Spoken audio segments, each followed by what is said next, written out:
சுற்றி சூழல் விழிப்புணர்வு செய்திகள்.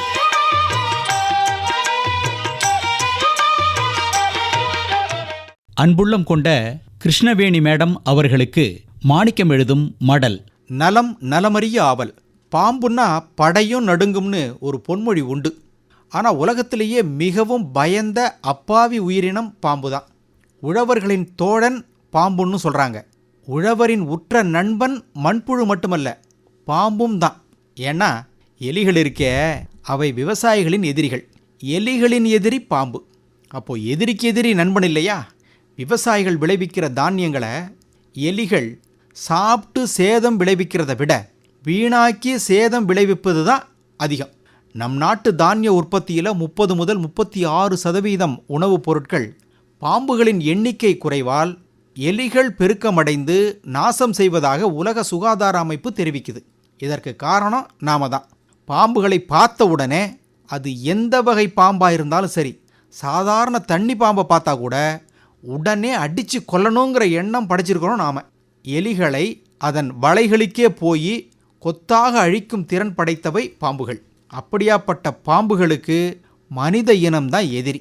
கிருஷ்ணவேணி மேடம், பாம்புகள் தோன்றி கோடிக்கணக்கான ஆண்டுகள் ஆகுது.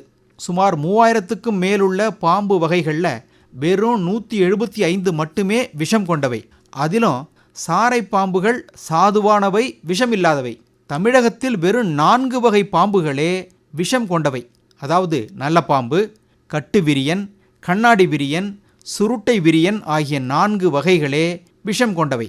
பாம்புகள் எல்லாமே அசைவ பிரியர்கள் தான். தன் அளவிற்கேற்ப பூச்சி முதல் பாம்பு வரையிலான மற்ற உயிரினங்களை சாப்பிடுமே தவிர சைவம் சாப்பிட்றது இல்லை.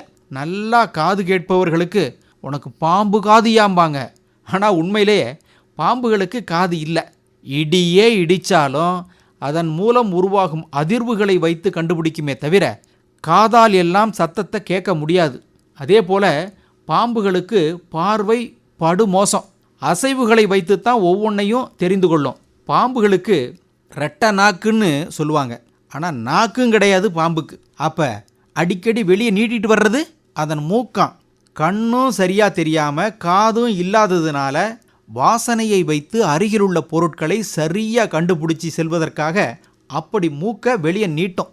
பச்சை மாம்பா எனும் ஆப்பிரிக்க வகை பாம்புகள் மட்டுமே விஷம் உள்ள மூர்க்கத்தனம் கொண்டவை. நல்ல பாம்புல ஒரு வகை மட்டுமே 10 அடி தூரத்தில் இருந்தே விஷத்தை பீச்சி அடிப்பவை. இப்படி அடிக்கும்போது அது கண்ணில் பட்டா கண்ணில் எரிச்சல் உண்டாகும். தவறுதலாக கண்ணை தேய்ச்சிட்டா கண் பார்வை போயிடுமா. கிருஷ்ணவேணி மேடம், ஒவ்வொரு உயிரினமும் மற்ற உயிரினங்களை சார்ந்து வாழ்பவை. மனிதன் தாவரங்களை சார்ந்திருக்கிறான். தாவரங்கள், செடி கொடிகள், பயிர்களிலிருந்து கிடைக்கிற தானியங்களை எலிகள் போன்ற மற்ற உயிரினங்கள் சார்ந்திருக்கின்றன. எலிகளை சார்ந்து பாம்புகள், பாம்புகளை சார்ந்து கீரிகள்னு இந்த சக்கரம் நீளுது. இந்த சங்கிலி தொடரணும். இல்லைன்னா இப்பூ உலகில் ஓரிடத்துல அப்படியே நின்றுடும் உயிரினங்களின் வாழ்க்கை முறை. நாம் பாம்பை பார்த்து பயப்படுறோம். ஆனால் பாம்புகளே பயந்த சுபாவம் உள்ளவை தான். பாம்பு வாலை பிடிச்சிக்கிட்டு தலைகீழ தொங்க விட்டு அப்படியே தூக்கிட்டு போகலாம். கழுத்தை தூக்கிட்டு மேலே வர முடியாது. வனவிலங்கு பிரியர்கள் பாம்பின் வாய்க்கு கீழே பிடிச்சி அந்த கழுத்து பாகத்தில் பிடிச்சி தூக்குவாங்க. இதுக்கெல்லாம் திறமை, அனுபவம் வேணும். கிராம்பு, லவங்க பட்டையின் வாசனை பாம்புகளுக்கு ஆகாது, பிடிக்காது. எதிரி. இப்படித்தான் விரட்டணுமே தவிர பாம்பை கண்ட உடனே கோல் எடுத்து அடிக்கக்கூடாது. சக உயிரினம் அல்லவா?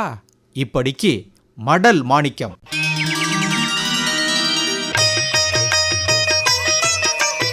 நம்மை சுற்றி சூழல் விழிப்புணர்வு செய்திகள் கேட்டீர்கள்.